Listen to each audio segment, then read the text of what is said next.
আপনারা অনেকেই হয়তো জানেন না যে আইফোন 17 প্রো ম্যাক্সের দাম কিন্তু কমতে শুরু করেছে। মাত্র 1,54,000 টাকার আশেপাশে এখন জাপান ভ্যারিয়েন্টের আইফোন 17 প্রো ম্যাক্স কেনা যাচ্ছে। আর ফিজিক্যাল সিম ভ্যারিয়েন্ট কিনতে গেলে কিছু টাকা বেশি লাগছে। আর তাই আমার মনে হয় যে এখনই একটা পারফেক্ট সময় আপনার ফোনটা আপগ্রেড করার। আইফোন 16 বা 15 ইউজার যারা আছেন 17-এ আপগ্রেড করতে চাচ্ছেন, তারা চাইলে এখন 17 প্রো ম্যাক্স কিনতে পারেন। আর যারা এরকম একটা ডিসিশন নিতে চাচ্ছেন তাদের জন্যই আজকের এই ভিডিওটা, কারণ আমি আজকের ভিডিওতে আমার ইউজার এক্সপিরিয়েন্স শেয়ার করতে যাচ্ছি। 17 প্রো ম্যাক্স ব্যবহার করতে গিয়ে যে 5টা বিষয় আমার কাছে সবচেয়ে ভালো লেগেছে, সেই বিষয়গুলোই আজকের ভিডিওতে আপনাদের সাথে শেয়ার করব।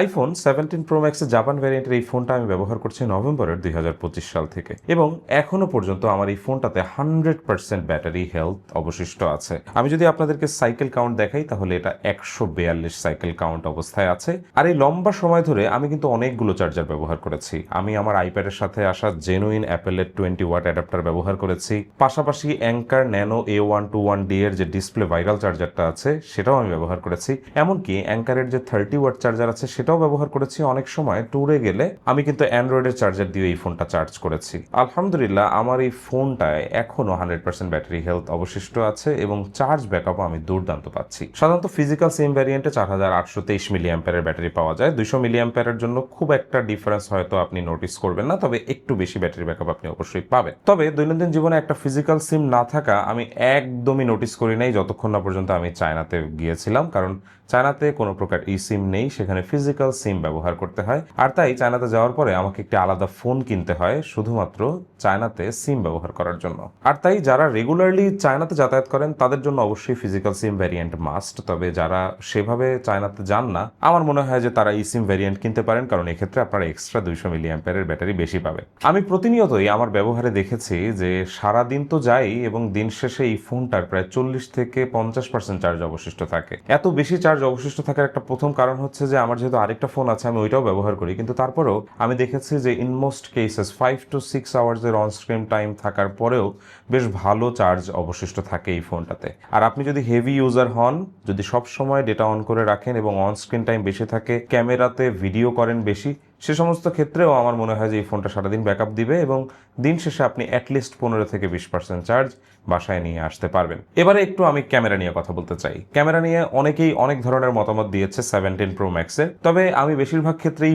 পজিটিভ রেসপন্সগুলোই বেশি দেখেছি। ফোনটার main camera sensor, ultra wide camera sensor, telephoto camera sensor, তিনটাই 48 মেগাপিক্সেলের ফিউশন ক্যামেরা, যে কারণে যে কোনো ফোকাল লেন্থে আপনি বেশ ভালো রেজলিউশনের ছবি তুলতে পারবেন এই ফোনটা দিয়ে। পার্টিকুলারলি ভিডিও রেজলিউশন আমার কাছে 17 প্রো ম্যাক্সের অত্যধিক ভালো মনে হয়েছে। আমি আমার চায়না ভিজিটে অনেকগুলো ব্লগ ভিডিও এই ফোনটা দিয়ে করেছি এবং আমার কাছে লিটারেলি একবারও মনে হয় নাই যে আমার ক্যামেরা দিয়ে ওই শ্যুটগুলো নেওয়া উচিত, কারণ ক্যামেরা দিয়ে ভিডিও করাটা একটু ঝামেলা, এটা আপনারা জানেন। আইফোন থাকলে আইফোন দিয়ে খুব সহজেই বেস্ট আউটকাম পাওয়া যায় ইন টার্মস অফ ভিডিও। আর তাই আমি বলবো যে আমি একদম সন্তুষ্ট আইফোন 17 প্রো ম্যাক্সের এই ক্যামেরা পারফরমেন্সে। তবে পোর্ট্রেটে 4x আমরা অনেক সময় দেখেছি যে অনেক সময় ছবির কালার পারফেক্ট আসে না, অনেক সময় ছবিগুলোকে ওয়াশড আউট লাগে, যেখানে ব্রাইটনেস আননেসেসারিলি অনেক বেশি লাগে। তবে পোর্ট্রেট ছাড়া নর্মালি এই ফোনের ক্যামেরাতে তোলা প্রত্যেকটা ছবির ডিটেইলস আমার কাছে খুবই ভালো লেগেছে। র পিকচার ক্যাপচার করে, যে কারণে দেখা গেছে যে আপনি চাইলে পরবর্তীতে আপনার মতো করে এটাকে খুব সুন্দরভাবে এডিট করে নিতে পারবেন। আর তাই ক্যামেরাকে আমি অনেক বেশি এগিয়ে রাখবো 17 প্রো ম্যাক্সের।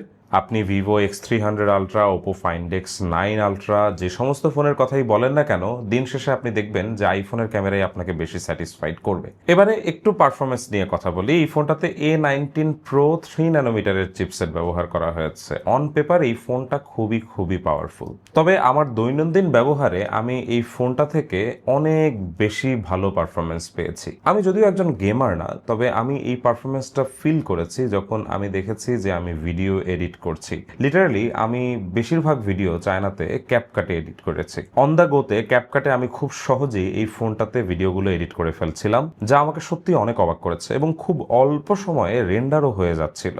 এই ব্যাপারটা আমার কাছে খুবই ভালো লেগেছে। আর এখন প্রায় অনেক সময় আমি আর আমার ম্যাকবুকে এডিট করি না, যদি সেটা কোনো শর্ট ভিডিও হয়, সেটা অনেক সময় আমি আমার মোবাইলেই এডিট করে ফেলি। আর আপনারা অনেকেই হয়তো জানেন না, এই ফোনের যে 4K রেজলিউশনের ভিডিওগুলো আছে এগুলো কিন্তু অনেক বেশি পাওয়ারফুল। আপনারা এগুলো নর্মাল যে কোনো উইন্ডোজ কম্পিউটারে গ্রাফিক্স কার্ড ছাড়া প্লে করতে গেলেই দেখবেন যে এই ভিডিওগুলো কিন্তু ঠিকভাবে প্লে হচ্ছে না। It's because it contents high resolution. আর এত পাওয়ারফুল এই ভিডিও এই ফোনে এডিট করে ফেলাটা কিন্তু খুব একটা ইজি ব্যাপার না। কিছু ক্ষেত্রে আমি দেখেছি যে আপনার ভিডিও যত লম্বাই হোক, লাইক 20-30 মিনিটের ভিডিও আপনি আরামে এই ফোনটা দিয়ে রেন্ডার করতে পারবেন। তবে ভিডিও যদি বড় হয় এবং আপনি যদি 4K তে রেন্ডার করেন সেক্ষেত্রে একটু সময় বেশি লাগতে পারে। তবে আপনি আরামে এই ফোনটাতে ভিডিও এডিট করতে পারবেন। আর পাশাপাশি যারা গেমার আছেন, আই এম কোয়াইট শিওর যে আপনারা এটাতে বেস্ট রেজাল্ট পাবেন গেমিং করতে গেলে। তবে ফোনটা এখনো হিট হয়, যদিও তারা এটার মধ্যে দেখেছে যে হিট রেজিস্ট করার জন্য নতুন অনেক টেকনোলজি ব্যবহার করেছে, কিন্তু তারপরেও আমি দেখেছি যে হেভি ইউজ আছে, যেমন ক্যামেরায় ভিডিও করতে গেলে এবং হাই রেজলিউশন ভিডিও রেন্ডার করতে গেলেও এই ফোনটা কিছুটা গরম হয়। আর আইফোনের ক্ষেত্রে এই গরম হওয়াটা আমাকে আর অবাক করে না, কারণ আমি সেই পুরনো সিরিজগুলো থেকে দেখছি আইফোন বেশ গরম হয়।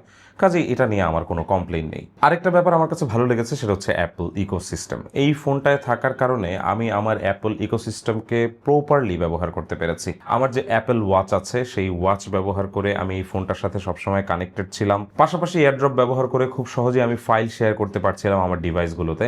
এবং অনেক ক্ষেত্রেই কপি পেস্ট করতে গেলে আমি মোবাইল থেকে কপি করে ম্যাকে খুব সহজেই পেস্ট করতে পেরেছিলাম।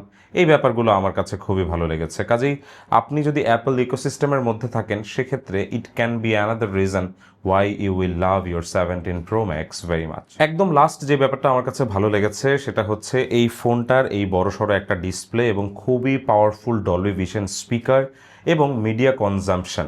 এই ফোনটাতে আমি কন্টেন্ট দেখে খুবই মজা পেয়েছি। আমি যখন ইউটিউবে অনেক ডকুমেন্টারি দেখছিলাম আমার কাছে খুবই ভালো লেগেছে। এই ফোনের ডিসপ্লেটা একদম পারফেক্ট কালার রেজাল্ট প্রডিউস করতে পারে, ভিউইং অ্যাঙ্গেল খুবই ভালো। যদিও উপরে বড় একটা ডাইনামিক আইল্যান্ড আছে, কিন্তু এটার সাথে আমি একদম নিজেকে মানিয়ে নিয়েছি, যেটা এখন আমার কাছে একদমই প্রবলেম মনে হয় না। আর ফুল সাউন্ডে যখন আমি কন্টেন্টগুলো দেখেছি আমি বেশ স্টেরিও একটা সাউন্ড এক্সপিরিয়েন্স পেয়েছি এই ফোনটা থেকে, যে কারণে আমি অন্য যে কোনো ফোনের থেকে আইফোন 17 Pro Max কে এগিয়ে রাখবো in terms of content consumption. So 17 Pro Max এর এই 5টা বিষয়কেই আমি সবচেয়ে বেশি এগিয়ে রাখবো। তবে এই ফোনটার কিছু খারাপ দিকও আছে, যেমন ডিজাইনটা আমার কাছে কেন যেন ভালো লাগে না। এতদিন ব্যবহার করার পর ওই ডিজাইনটার প্রেমে আমি পড়তে পারি নাই। পাশাপাশি এই অ্যালুমিনিয়াম বডিটাতে খুব সহজেই স্ক্র্যাচ পড়ে যায়, যেটা একটা খুবই বাজে ব্যাপার। তবে এর বাইরে আসলে এই 17 Pro Max কে হেট করার মতো আমি আর কিছুই পাইনি। লিটারালি আমার কাছে মনে হয় যে this 17 Pro Max was a very good update in terms of camera, battery, display and performance. কাজেই আপনি যদি 17 Pro Max কিনতে চান তাহলে অবশ্যই আপনার উচিত এখন একটা 17 Pro Max কিনে নেওয়া বিকজ অফ ইটস প্রাইস, কারণ প্রাইসটা বেশ ভালোভাবে ড্রপ করছে। আর আপনারা যদি আমাদের কাছ থেকে 17 Pro Max কিনতে চান তাহলে আমাদের ওয়েবসাইট ভিজিট করবেন। ভিডিওর ডেসক্রিপশনে আমরা আমাদের 17 Pro Max পারচেজের লিঙ্ক দিয়ে দিব। ডিভাইসটা আপনাদের যাদের পছন্দ হবে তারা চাইলে আমাদের থেকে এই ফোনটা কিনে নিতে পারবেন। সো বন্ধুরা, অসংখ্য ধন্যবাদ এই ভিডিওটি দেখার জন্য। পরবর্তীতে আবার কি বিষয় নিয়ে ভিডিও করবো তা অবশ্যই একটু কমেন্ট করে জানাবেন। আর সে পর্যন্ত সবাই ভালো থাকবেন, দেখা হবে পরের ভিডিওতে। আল্লাহ হাফেজ।